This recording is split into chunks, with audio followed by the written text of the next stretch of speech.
अल्लाह अल्लाह, क्या आलीशान घर है ये, देखो जरा।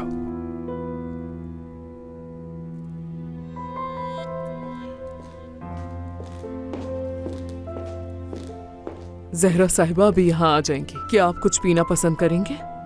नहीं शुक्रिया।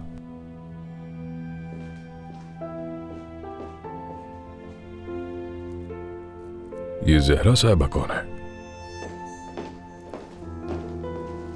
प्लीज बैठ जाइए आतिफ साहब।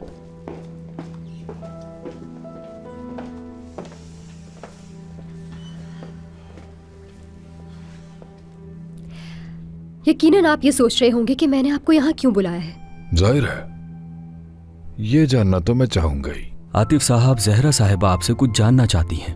उम्मीद है आप हमारी मदद करेंगे। और आप क्या जानना चाहती हैं मुझसे? यही कि आप सादिया का पीछा क्यों कर रहे हैं, मैं बस ये जानना चाहती हूँ। आपको ये किसने बताया? हमारे लिए भी कुछ जासूस काम करते हैं।